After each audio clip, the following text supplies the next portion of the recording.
हिंदी में यूपीएससी की तैयारी से संबंधित प्रोग्राम्स को देखने के लिए सब्सक्राइब करें स्टडी IQ-IAS हिंदी।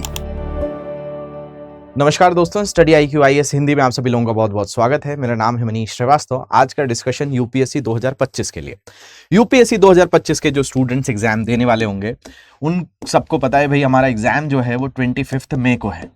अगर आज से हम डेट काउंट करें तो एग्जैक्टली हमारे पास 70 दिन बनते हैं। 70 डेज अभी हमारे पास लेफ्ट हैं। तो इन 70 दिनों में हम क्या करें, ये सबसे बड़ा सवाल उठता है जो स्टूडेंट्स इस साल अटेम्प्ट देने वाले हैं। तो सबसे पहली चीज़ है कि भाई जो हमारी मांग है अभी इन 70 दिनों में, CSAT एटलीस्ट आप 2 घंटे रोज़ाना पढ़िए। करंट अफेयर्स आप टिल 15 अप्रैल तक इसको कवर कर लीजिए। मतलब 1 जनवरी 2024 से अप्रैल 2025 तक के करंट अफेयर्स आपको पढ़कर जाना अनिवार्य है। ठीक है, ये 2 चीज़ आप इन दिनों में ज़रूर करिए। इसके अलावा जीएस के लिए आपने जितने सब्जेक्ट्स पढ़े हुए हैं, नोट्स आप रिवाइज तो करने ही हैं, लेकिन रिवीजन कुछ ऐसा करिए कि टेस्ट लगाते हुए एक टारगेट अपने आप को दे दीजिए कि हम लगभग 5000 क्वेश्चंस जीएस के एग्जाम से, मतलब इन 70 दिनों में हम 5000 क्वेश्चंस के आसपास प्रैक्टिस करेंगे। वो PYQs भी होंगे, वो MCQs भी होंगे। इसको अपने टारगेट का हिस्सा बनाकर रखिए। ये चीज़ तो हमको अनिवार्य रूप से करनी है। दूसरा, इस 70 डेज का जो टेन्यूर है इसमें कुछ नया मत पढ़िए। अब जो ऑलरेडी आप लोग पढ़ चुके हैं बस उतना ही कवर करिए, नया नहीं पढ़ना है। ठीक है, अब कई ऐसे स्टूडेंट हो सकते हैं जिन्होंने करंट अफेयर्स वाला पार्ट नहीं किया हो, है ना, करंट अफेयर्स बिल्कुल ना कवर किया हो, या सोच रहे हो कोई मैगजीन से हो जाएगा या किसी सब्जेक्ट के थ्रू हो जाएगा।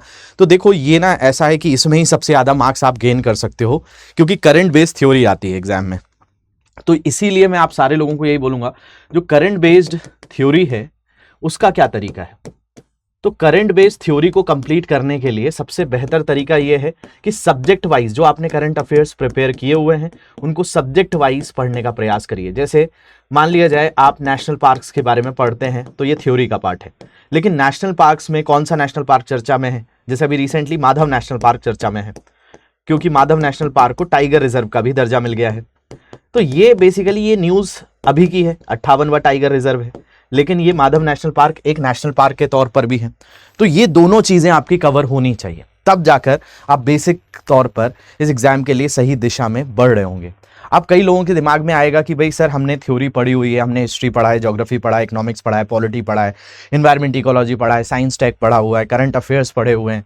तो अभी हमारे पास अगर हम सारी चीज़ों को पढ़ चुके हैं तो हम क्या करें। तो आप सारे स्टूडेंट्स को मैं 2 सलाह ज़रूर दूंगा कि अभी जो आपका समय है एटलीस्ट आप 2 घंटे SIP की क्लासेस को वापस से रिवीजन कर लीजिए। ठीक है, आपके पास SIP की क्लासेस ऑलरेडी हैं तो उन SIP की क्लासेस को रिवीजन के तौर पर, जैसे क्रॉस 2 आपने नोट्स बना चुके हो, आप पढ़ चुके हो, आप उन लेक्चर्स को वापस से देख लो। ठीक है, उनको थोड़ी स्पीड बढ़ाकर देख लो, है ना, क्रॉस 2 में देख लो, लेकिन उन लेक्चर्स को एग्जाम में जाने से पहले देख लीजिए। तो आपको CSAT के लिए मैंने कहा। ठीक है, दूसरा करंट अफेयर्स को अच्छे से थरोली प्रिपेयर करो, है ना, करंट अफेयर्स करना है, नहीं हुआ है तो देखो उसको, है ना। SIP की क्लासेस में वो सारी चीज़ें हुई हैं। अगर कोई ऐसा स्टूडेंट है कि जिसके पास थ्योरी पूरी प्रिपेयर हो चुकी है ना, उसने क्लासेस नहीं दी है, तो आप लोगों के लिए एक खास चीज़ है कि आप SIP में अगर नहीं जुड़े हो तो SIP से जुड़ जाओ। ठीक है, एक छोटा सा कोर्स है जिसमें आपको रिवीजन पूरा हो जाएगा, सारे कोर्सेज हो जाएंगे। अभी जैसे होली का उत्सव है तो होली के कारण आपको ये SIP बैच मात्र 3999 में अवेलेबल है। इसमें आपकी सारे सब्जेक्ट्स हैं, इसमें एग्रीकल्चर की अलग से क्लासेस हैं, इसमें बजट की अलग से क्लासेस हैं, इसमें मैपिंग की अलग से क्लासेस हैं, इसमें ज्योग्राफी की अलग क्लासेस हैं, तो साथ साथ इन्वायरमेंट इकोलॉजी है, साइंस टेक इसमें पढ़ाया हुआ है मैंने, और SIP क्लासेस में साइंस टेक में पढ़ा भी रहा हूँ। इसके अलावा जो हमारे हिस्ट्री के अलग अलग सेगमेंट्स हैं, आर्ट एंड कल्चर, उसको पढ़ाया गया है। ठीक है, ज्योग्राफी के साथ है, पॉलिटी के साथ, इकोनॉमी के साथ, तो सारे सब्जेक्ट यहाँ पर कवर हो रहे हैं आपके, और उनके साथ साथ उनके करंट अफेयर्स भी हो रहे हैं। तो आपके लिए ये एक अच्छा तरीका है कि जिसके थ्रू आप सारी चीज़ों को टाइमली कर भी सकते हो, क्योंकि इसके थ्रू टेस्ट सीरीज भी आपको मिल जाएगी। तो जो स्टूडेंट्स जिन्होंने अभी तक एनरोल नहीं किया और ये 70 दिनों में सोच रहे हैं कि भाई क्या करें, एग्जाम देना है, तो आप आंख बंद करके इस चीज़ को कर लीजिए। प्रॉपरली आपको समय देना पड़ेगा, क्वेश्चंस प्रैक्टिस करने पड़ेंगे, टाइम अपना वेस्ट कम करना होगा, सेल्फ बिलीफ लेना पड़ेगा। ये सारी चीज़ों का कॉम्बिनेशन आप रखिए और जुट जाइए फटाफट। और आप लोगों को होली की बहुत बहुत शुभकामनाएं भी। और साथ में मनीष लाइव कोड यूज़ करके इस बैच को एनरोल कर लीजिए। कहीं कोई भी छोटी सी समस्या आती है, ये प्लेटफॉर्म है मेरा मनीष श्रीवास्तव GS, इंस्टाग्राम पे मुझे मैसेज कर देंगे, या फिर ये टेलीग्राम ग्रुप है M27 श्रीवास्तव, यहाँ पर भी जुड़ सकते हैं।